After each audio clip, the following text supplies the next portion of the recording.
بسم اللہ الرحمن الرحیم۔ السلام علیکم ورحمۃ اللہ وبرکاتہ۔ آج سے 1400 سال پہلے رسالت کی ضیاء پاش کرنیں مدینہ منورہ کے افق پر نمودار ہوئیں۔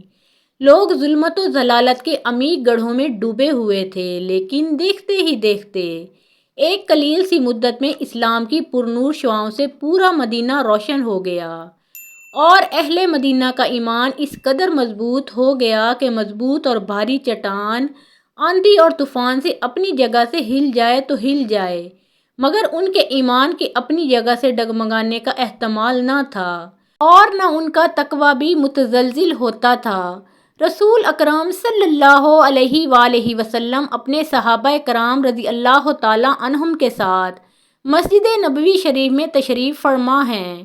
چاروں طرف سے صحابہ کرام رضی اللہ تعالیٰ عنہم آپ کو گھیرے ہوئے ہیں، اور آپ صلی اللہ علیہ وآلہ وسلم ان کے درمیان تشریف فرما ہیں، بالکل ایسے جیسے رات کی تاریکی میں ستاروں کے درمیان خوبصورت چاند ہوتا ہے۔ آپ صلی اللہ علیہ وآلہ وسلم اپنے ساتھیوں کو اسلام کی تعلیم دے رہے ہیں، ادب و سلیقہ سکھا رہے ہیں، ان کا تزکیہ فرما رہے ہیں، کیونکہ وہ پہلے کھلی ہوئی گمراہی میں تھے۔ مجلس کے اندر بڑے بڑے جلیل القدر صحابہ کرام ہیں، انصار کے سردار ہیں، علماء اور اولیاء کرام ہیں۔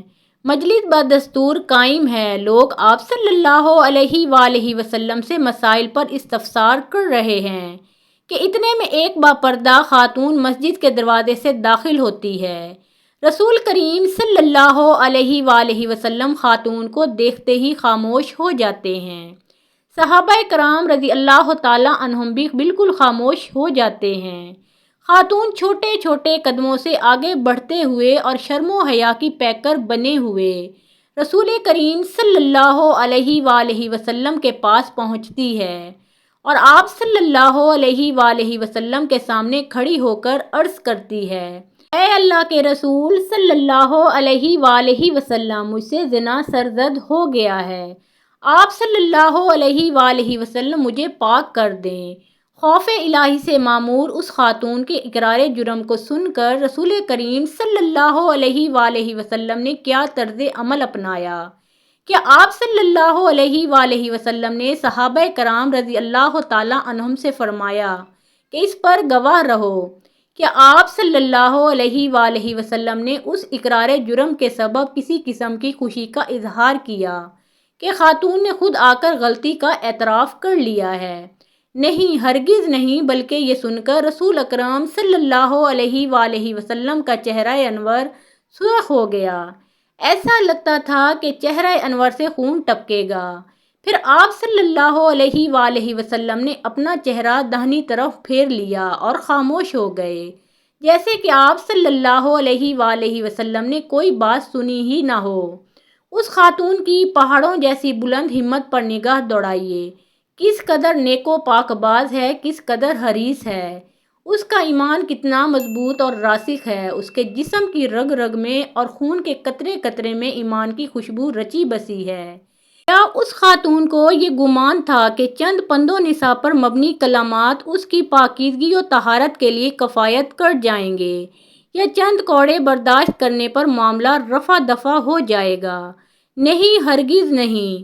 اسے اچھی طرح معلوم تھا کہ پاکیزگی و طہارت حاصل کرنے کا مطلب یہ ہے کہ پتھروں کی بارش سے اس کا جسم چھلنی ہو جائے گا، اس کی چمڑی ادھڑ جائے گی، جسم سے خون کے فوارے نکلیں گے، اور درد و الم کی تیز لہریں اس کے بدن کے تمام اعضاء کو ایک ایک کر کے توڑ ڈالیں گی۔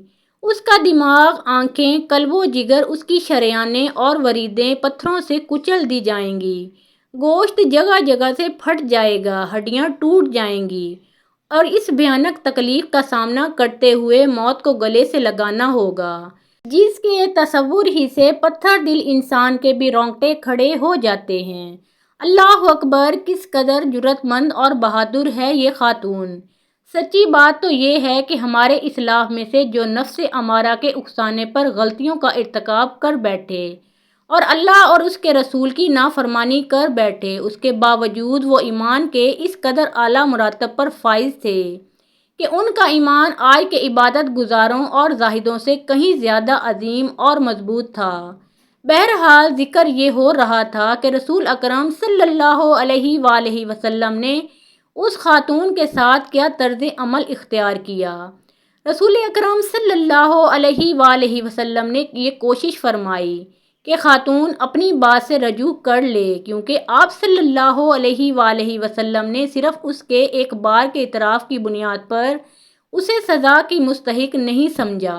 اس کا ایک بار کا اعتراف ایک شہادت کے مترادف تھا، جبکہ حد زنا کے قیام کے لیے کم از کم 4 شہادتوں کی ضرورت ہوتی ہے۔ حتیٰ کہ اگر 3 آدمی شہادت دے دیں اور چوتھا انکار کر دے، اپنا بیان بدل لے تو حد ساقط ہو جاتی ہے، لیکن اگر زنا کے نتیجے میں عورت کو حمل ہو جائے تو حد جاری کرنے کے لیے یہ دلیل ہی کافی ہے۔ شریعت اسلامیہ نے عملی طور پر تجسس کرنے، کسی کی ٹو لگانے، کان لگا کر کسی کی خفیہ باتیں سننے اور مسلمانوں کے عیوب تلاش کرنے سے منع فرمایا ہے۔ چنانچہ نبی کریم صلی اللہ علیہ وآلہ وسلم کا ارشاد ہے: اے زبانی ایمان کا دعویٰ کرنے والوں جن کا دل نور ایمان سے خالی ہے، مسلمانوں کی غیبت مت کیا کرو اور نہ ان کے عیوب کی ٹو میں پڑا کرو، کیونکہ جو مسلمانوں کے عیوب کی ٹو میں پڑے گا اللہ تعالیٰ بھی اس کے عیوب کی ٹو میں لگ جائے گا، اور جس کے عیوب کی ٹو میں اللہ تعالیٰ لگ جائے ایسے آدمی کو اللہ تعالیٰ رسوا کر دے گا، خواہ وہ گھر کی 4 دیواری کے اندر بند ہی کیوں نہ ہو۔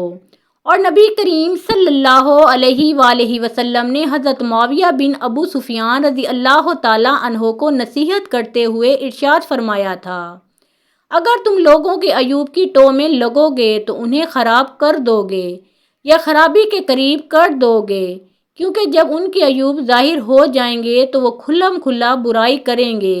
اس عورت نے جس کا تعلق غامدیہ قبیلے سے تھا عرض کی: اللہ کے رسول صلی اللہ علیہ وآلہ وسلم، میری غلطی کی وجہ سے ایک نئی روح دنیا میں آنے والی ہے، میں حاملہ ہوں۔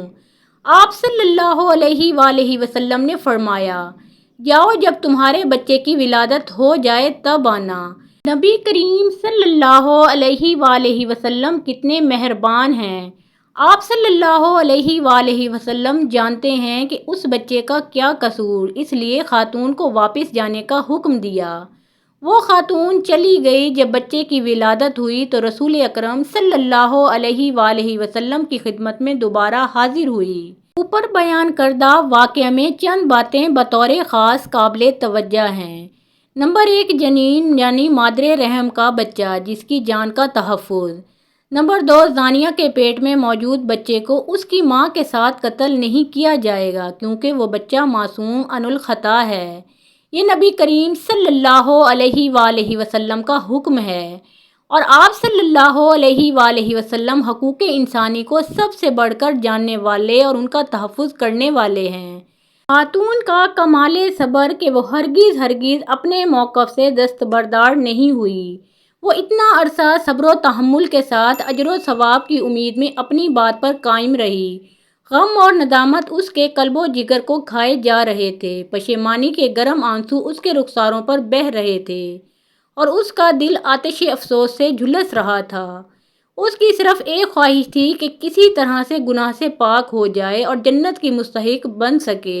ارشاد باری تعالیٰ ہے: اور جب ان سے کوئی ناشائستہ کام ہو جائے یا کوئی گناہ کر بیٹھیں تو فوراً اللہ کا ذکر اور اپنے گناہوں پر استغفار کرتے ہیں۔ فی الواقعہ اللہ تعالیٰ کے سوا کون ہے جو گناہوں کو بخش سکے، اور وہ لوگ باوجود علم کے کسی برے کام پر اڑ نہیں جاتے۔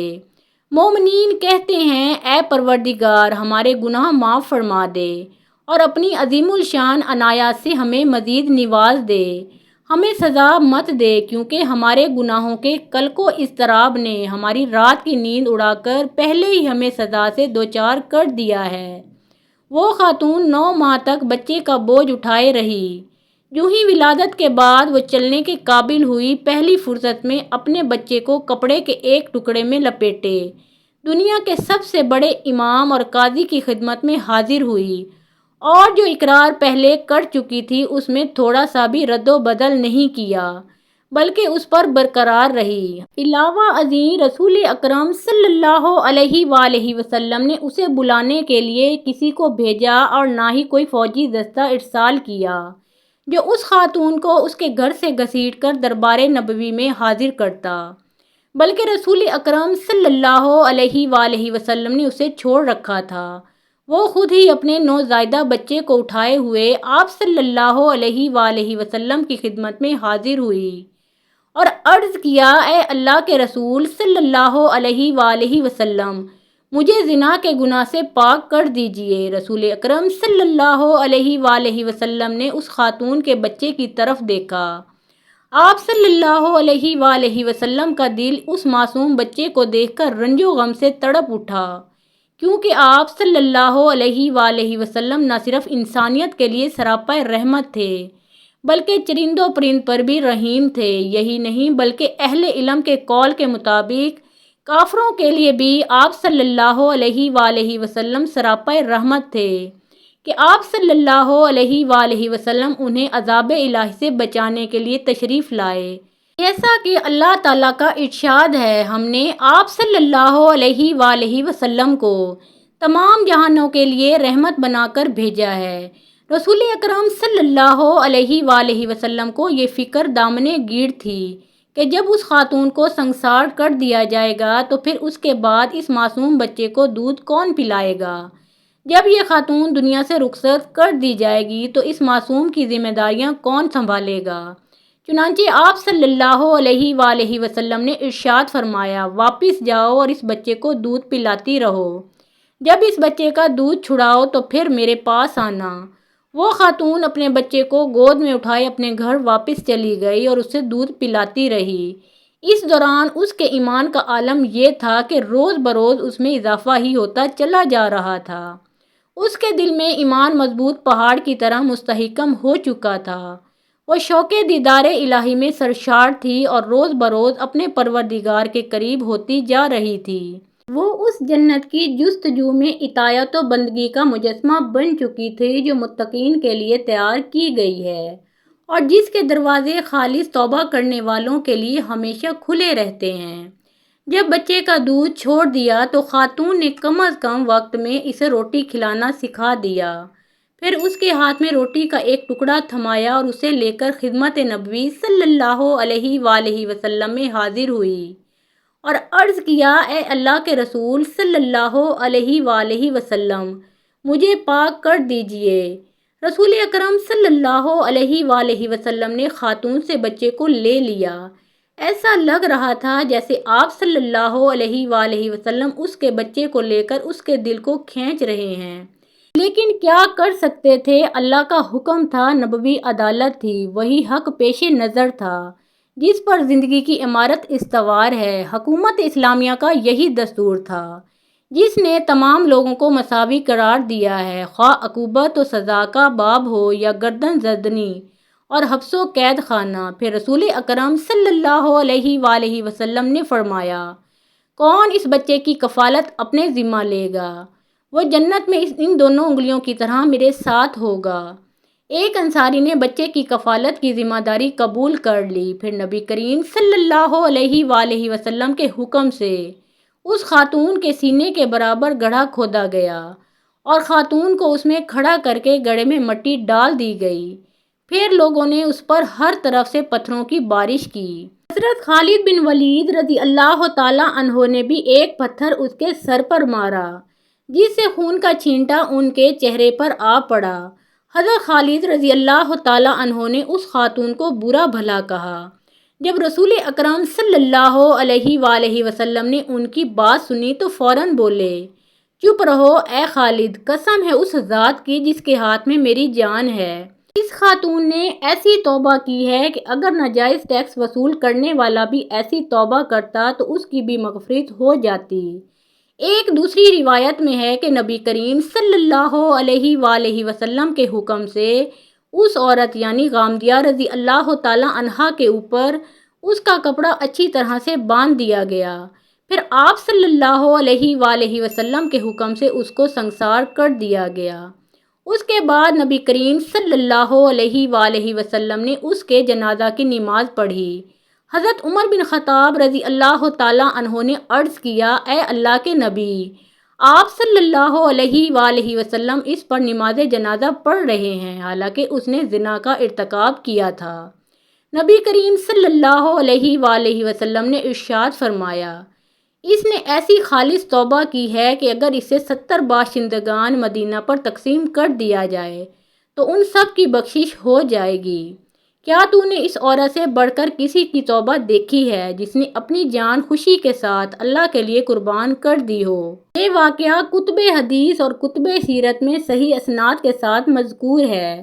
محترم ناظرین، پیارے آقا محمد مصطفیٰ صلی اللہ علیہ وآلہ وسلم کا پیارا نام ایک بار کامنٹ سیکشن میں ضرور لکھیں۔ ویڈیو پسند آئی ہو تو لائک اور شیئر ضرور کیجیے۔